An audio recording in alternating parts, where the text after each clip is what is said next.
Nós, no entanto, amados irmãos, privados momentaneamente da vossa companhia pessoal, mas não distantes do vosso coração, trabalhamos incessantemente com o objetivo de ir ver os vossos rostos. Por isso queríamos visitar-vos. Eu, Paulo, quis vos saudar face a face, não somente uma vez, mas duas. Porém, Satanás nos provocou impedimentos. Primeiro a Tessalonicenses 2, 17 e 18. Há uma versão que diz Satanás nos impediu. E viajando por toda a região da Frígia e da Galácia, Paulo e seus companheiros de ministério foram impedidos pelo Espírito Santo de pregar a palavra na província da Ásia. Atos 16, 6. Temos dois textos que comentam e falam a respeito de impedimento. O primeiro, em 1 Tessalonicenses, que o impedimento veio da parte de Satanás, quando Paulo queria visitar os irmãos, vê-los face a face. E o segundo, no livro de Atos, o Espírito Santo impediu Paulo e seus companheiros de ministério de pregar a palavra na província da Ásia.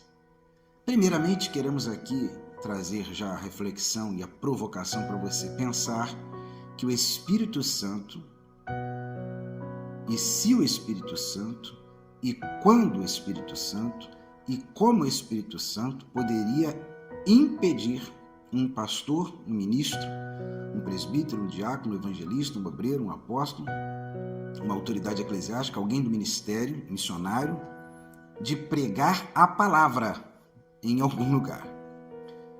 E com essa provocação inicial, nós queremos chamar a sua atenção e provocar você a pensar que pelo menos existem dois tipos de impedimento na minha e na sua vida.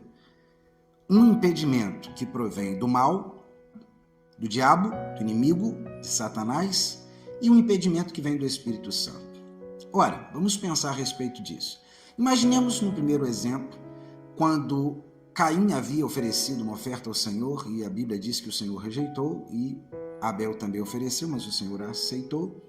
O semblante de Caim havia caído e há ali então um alerta, um aviso, uma comunicação da parte de Deus. Olha, por que você está triste? Por que você está assim? Se você agir da forma correta e direita, você será aceito. Mas o pecado está aí querendo te dominar e você deve vencê-lo. Certamente esse alerta, esse aviso, essa comunicação de Deus é como um impedimento, uma tentativa de impedimento para que Caim não fizesse aquilo que estava em seu coração, sua alma e sua mente. É fácil de nós depreendermos isso e até conjecturar e filosofar, porque Deus adiantaria e falaria algo antes da narrativa histórica e do conhecimento do registro que temos do assassinato de Caim em relação a seu irmão Abel. No entanto, esse impedimento ou tentativa de impedimento não foi suficiente para que Caim parasse com seu objetivo, com seu propósito. Vamos pensar um pouco mais adiante quando Deus disse que queria que o homem multiplicasse, povoasse a terra e se espalhasse por toda a terra. No entanto, nós entendemos que aqueles homens se reuniram e tiveram um propósito no pensamento da parte deles. Olha, vamos nos juntar, vamos nos unir para que não sejamos espalhados por toda a terra. E vamos construir aqui uma torre alta que toque aos céus. E o texto diz que a palavra registra que o Senhor disse, eia, desçamos. Vamos ver o que os homens estão fazendo. E quando viu que eles tinham esse propósito, a palavra diz que veja que eles são um só no seu intento e não há o que possa fazer para impedi-los. Eia, desçamos e confundamos. O Senhor vem e gera um impedimento em relação à tentativa do projeto, do pensamento daqueles homens, e eles são espalhados pela terra. Vamos pensar um pouco mais adiante, quando Davi, ele quis comer pão e quis se alimentar, e alguns dos homens que ele encarecidamente pediu que desse um pouco de comida. Essa comida foi rejeitada por Nabal, que disse: eu não conheço Davi, não conheço Jessé e não vou dar nada. Davi ia com os seus homens para fazer um morticínio, uma mortandade, um genocídio, um assassinato em massa naquela família. Abigail, que era a mulher daquele homem, adianta-se e tem aquela atitude generosa de levar comida e gera um impedimento para que Davi não executasse aquele intento do seu coração. Davi a elogia, fica feliz: olha, o Senhor te abençoe, porque eu não ia deixar ninguém vivo, mas o Senhor te usou para impedir. E a própria moça disse: como que o Senhor, que vai ser rei em Israel, poderia fazer tal coisa e não posso deixar? E ela age ali com uma ação de impedimento. Vamos pensar um pouco mais adiante, quando Acabe, que era rei de Israel, ele colocou o pensamento, o propósito de ter uma vinha. E ele foi aquela pessoa que tinha vinha e falou assim: eu quero tua vinha, me dá ela, eu compro ela pelo preço que você quiser, eu te dou uma melhor. E o rapaz falou: eu não posso te dar porque é herança da minha família. Então houve um impedimento para que Acabe não permanecesse e fosse adiante nesse seu processo. Mas ele chega em casa entristecido, chateado, a mulher o vê, pergunta o que houve. Jezabel, você já deve ter ouvido esse nome. Quem tem uma mulher Jezabel não precisa de Satanás e nem do inimigo nem do adversário, porque quanto às trevas e o mal está bem servido. Ela então diz: você não é rei? Descansa. Ela então faz um plano maquiavélico, diabólico, mas já havia ocorrido um impedimento quando o homem disse: não posso dar a herança do meu pai. Aquela mulher faz aquele plano maligno, assassina e mata Nabote e fala para o seu marido: vai, levanta e toma posse da vinha de Nabote, porque eu te dei. E Acabe, ele vai lá tomar posse daquela vinha e Deus manda o profeta mandar um recado para ele. Porque Deus fala para o profeta: olha, aquele homem do mal já não está indo lá para a vinha de Nabote para tomar posse, vai lá, eu tenho um recado para dar para ele. Por que esses exemplos que eu estou citando para você? Porque impedimentos acontecem o tempo todo, e toda hora, e todo momento na minha vida e na sua vida. A pergunta que você deveria fazer, e aqui está a questão da minha e da sua reflexão, é a fonte, a causa, a origem do impedimento. Porque se o impedimento está vindo por parte do Espírito Santo de Deus, para tudo, não prossegue, não avança, não dá um passo. Se o Espírito Santo de Deus está impedindo algo na sua vida, você vai insistir, teimar, avançar, forçar e continuar? No entanto, se a causa, origem e motivo e fonte do impedimento é Satanás, é porque, como Satanás é adversário, é inimigo, é o diabo, é do mal, ele está tentando impedir que bênçãos venham sobre a sua vida. E aqui vem a pergunta: você já desenvolveu suficientemente maturidade espiritual e discernimento no Espírito Santo para saber a fonte do impedimento que ocorre na sua vida? Ou já ocorreu de ser o Espírito Santo causar um impedimento e tentar impedir que você haja como Caim, e você vai, insiste e prossegue na tentativa da sua ação? Há um impedimento por parte de Deus para que você não consiga realizar o seu projeto, o seu intento, o seu sonho, como Acabe queria, mas você rejeita o impedimento e vai e aceita a proposta do maligno, do mal, das trevas, do inimigo, do diabo, de homens ímpios, sanguinolentos, pecadores. Não importa a origem, a fonte, eu faço pacto até com o diabo, mas eu tenho que ter o meu resultado. Ou você tem discernimento, percepção, como Paulo deixa aqui registrado, 2 textos para poder identificar: Satanás me impediu aqui, o Espírito de Deus me impediu aqui. Imagine se muitos casos de insistência que você fez na sua vida era o Espírito Santo tentando te pedir, você forçou e forçou até ter o resultado. E imagine quantas vezes o diabo tentou causar impedimentos na sua vida e você aceitou a derrota. Talvez isso possa explicar e justificar muitas coisas no curso da sua vida e na história da sua vivência. E muitas vezes você pode estar colocando culpa no homem, num parente, em alguém, num ajudador, num obreiro, na igreja e até mesmo em Deus. Mas a culpa não foi de ninguém. Você é que não desenvolveu maturidade, percepção e discernimento para compreender a origem do impedimento.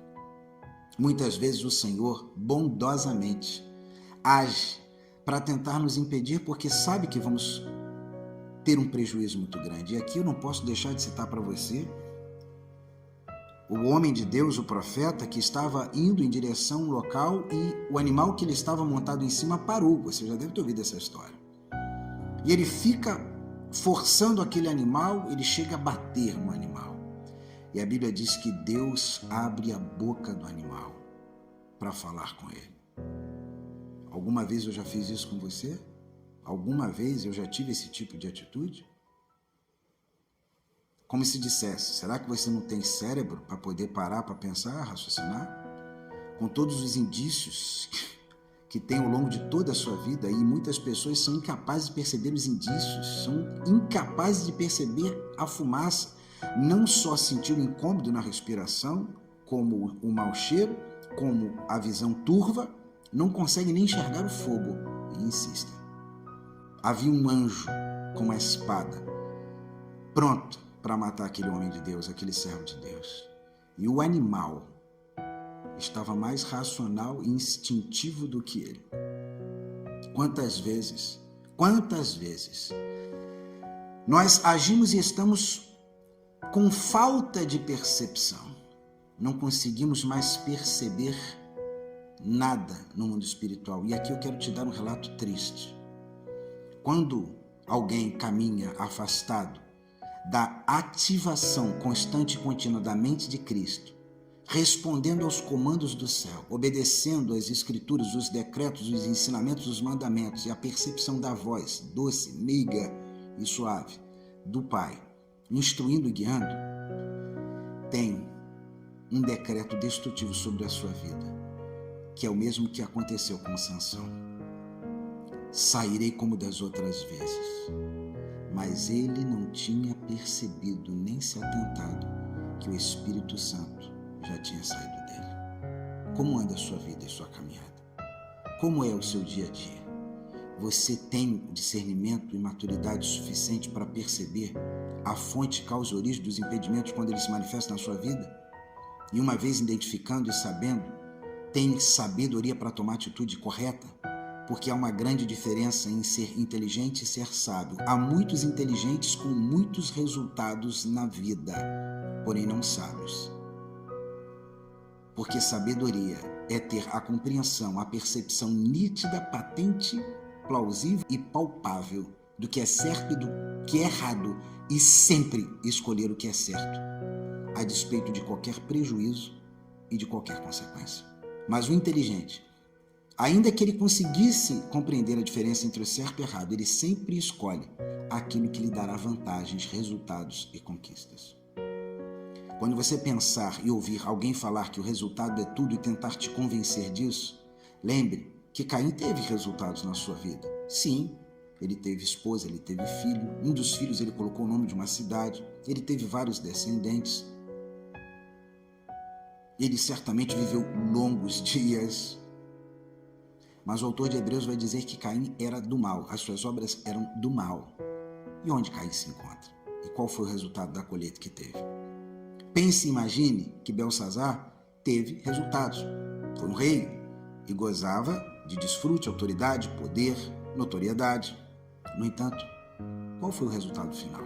E o tempo não permite aqui falar para você de Saul, que tinha resultado, Faraó, que tinha resultado, Acabe, que tinha resultado, Pilatos, Herodes e tantos outros que tiveram resultados. No entanto, o resultado final, o desfecho final da história, que é o que importa, todos nós sabemos.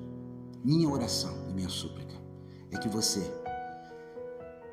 se entregue a uma busca pessoal, genuína, íntegra, reta, de buscar uma intimidade com o Senhor, ao ponto de saber discernir com clareza a origem, a fonte e a causa dos impedimentos na sua vida e ter a sabedoria do céu em sempre tomar a decisão correta.